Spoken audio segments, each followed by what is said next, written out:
بسم الله الرحمن الرحيم. الحمد لله رب العالمين، وأشهد أن لا إله إلا الله وحده لا شريك له، وأشهد أن محمدا عبده ورسوله صلى الله وسلم عليه وعلى آله وصحبه أجمعين. أما بعد، فلا نزال في باب الإخلاص وإحضار النية في جميع الأعمال والأقوال والأحوال البارزة والخفية، وهو الباب الأول من كتاب رياض الصالحين لأبي زكريا النووي رحمه الله تعالى. نعم.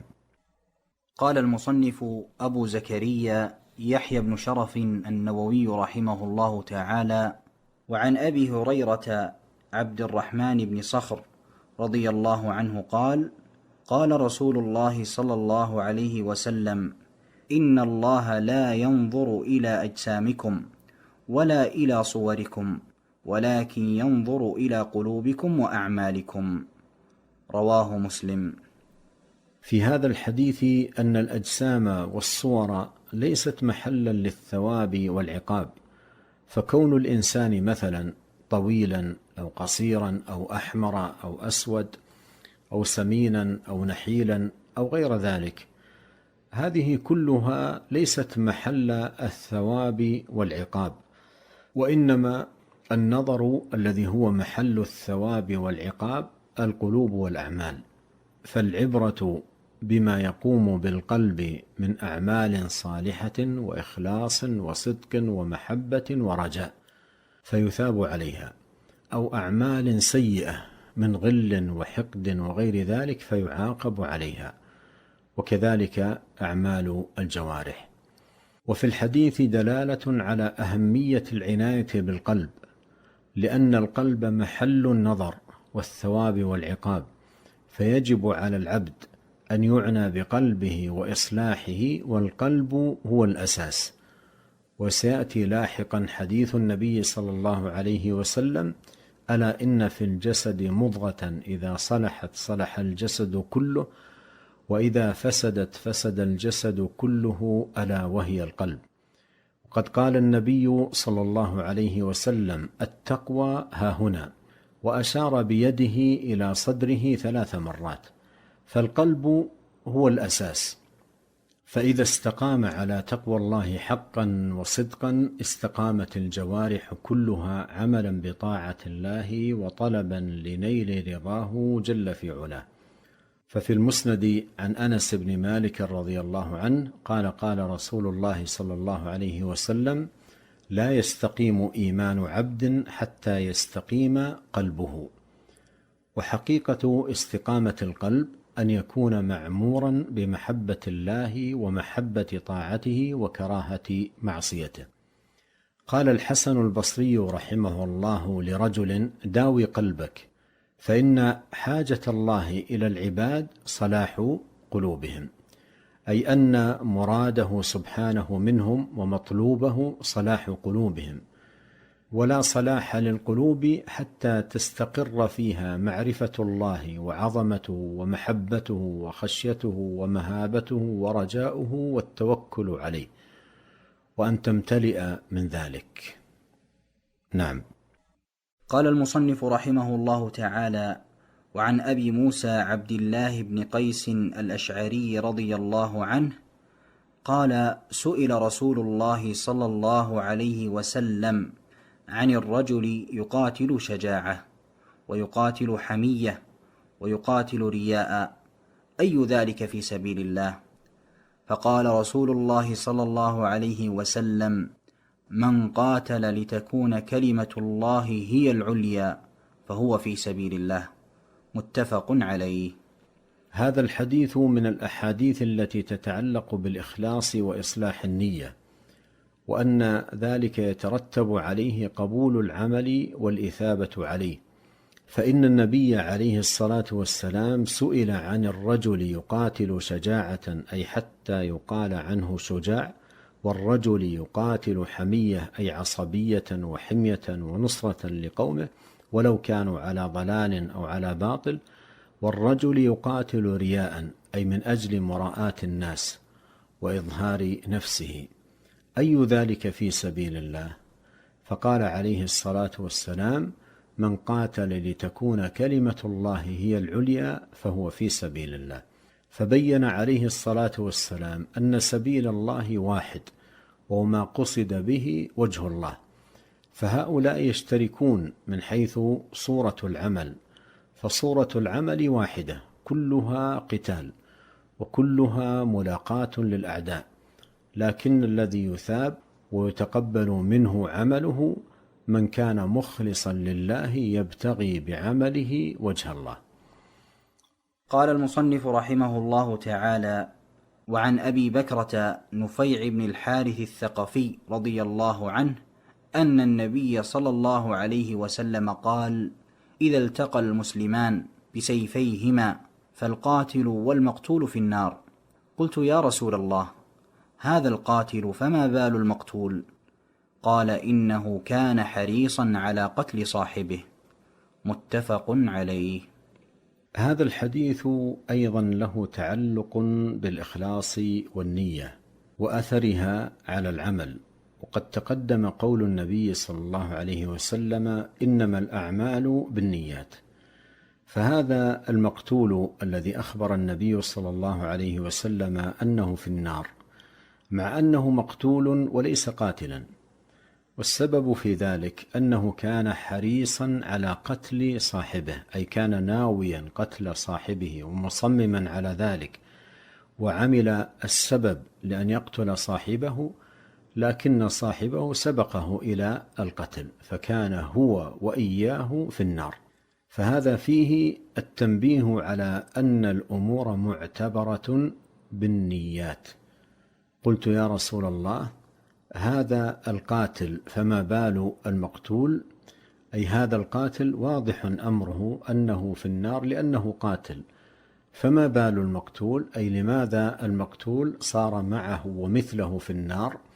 قال: إنه كان حريصا، والحرص مكانه القلب، على قتل صاحبه، فلما كان بهذه الصفة قام بقلبه حرص ونية وعزم على أن يقتل صاحبه، لكنه لم يتمكن وبذل السبب وسبقه صاحبه فقتله، فكان جميعا في النار، القاتل والمقتول. نعم. قال المصنف رحمه الله تعالى: وعن أبي هريرة رضي الله عنه قال: قال رسول الله صلى الله عليه وسلم: صلاة الرجل في جماعة تزيد على صلاته في سوقه وبيته 27 درجة، وذلك أن أحدهم إذا توضأ فأحسن الوضوء ثم أتى المسجد لا يريد إلا الصلاة، لا ينهزه إلا الصلاة، لم يخطو خطوة إلا رفع له بها درجة وحط عنه بها خطيئة حتى يدخل المسجد، فإذا دخل المسجد كان في الصلاة ما كانت الصلاة هي تحبسه، والملائكة يصلون على أحدكم ما دام في مجلسه الذي صلى فيه، يقولون: اللهم ارحمه، اللهم اغفر له، اللهم تب عليه، ما لم يؤذ فيه، ما لم يحدث فيه. متفق عليه، وهذا لفظ مسلم. وقوله صلى الله عليه وسلم ينهزه هو بفتح الياء والهاء وبالزاي، أي يخرجه وينهضه.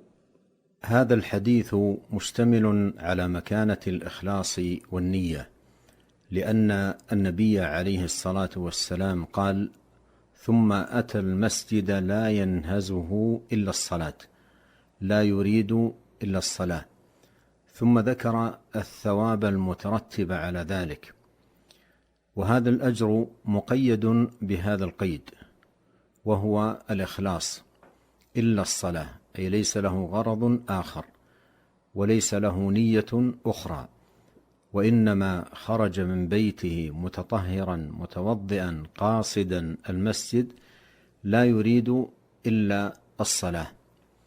فهذا فيه ثمرة النية، وأنه يترتب عليها الأجر والثواب. فلو أن شخصين كلاهما خرجا في وقت واحد من البيت، أحدهما توضأ وتطهر في بيته ولم يخرج إلا بنية الصلاة، والآخر لم يخرج من بيته متطهرا وخرج لبعض مصالحه، فلما سمع الأذان دخل المسجد وتوضأ وصلى.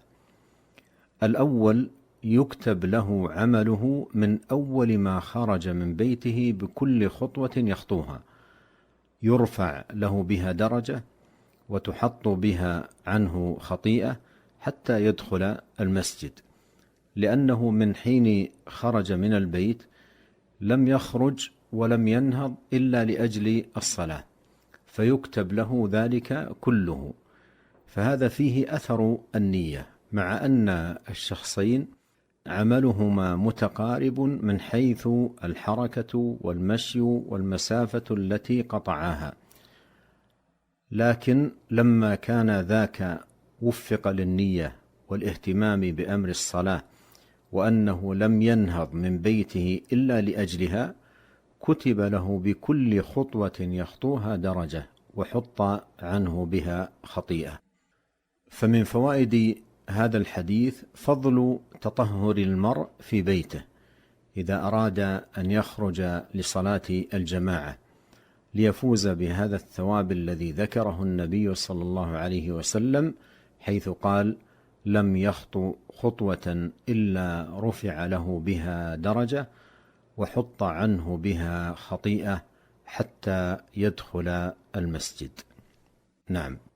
قال المصنف رحمه الله تعالى: وعن أبي العباس عبد الله بن عباس بن عبد المطلب رضي الله عنهما عن رسول الله صلى الله عليه وسلم فيما يروي عن ربه تبارك وتعالى قال: إن الله كتب الحسنات والسيئات، ثم بين ذلك: فمن هم بحسنة فلم يعملها كتبها الله تبارك وتعالى عنده حسنة كاملة، وإن هم بها فعملها كتبها الله 10 حسنات إلى 700 ضعف إلى أضعاف كثيرة، وإن هم بسيئة فلم يعملها كتبها الله تعالى عنده حسنة كاملة، وإن هم بها فعملها كتبها الله سيئة واحدة.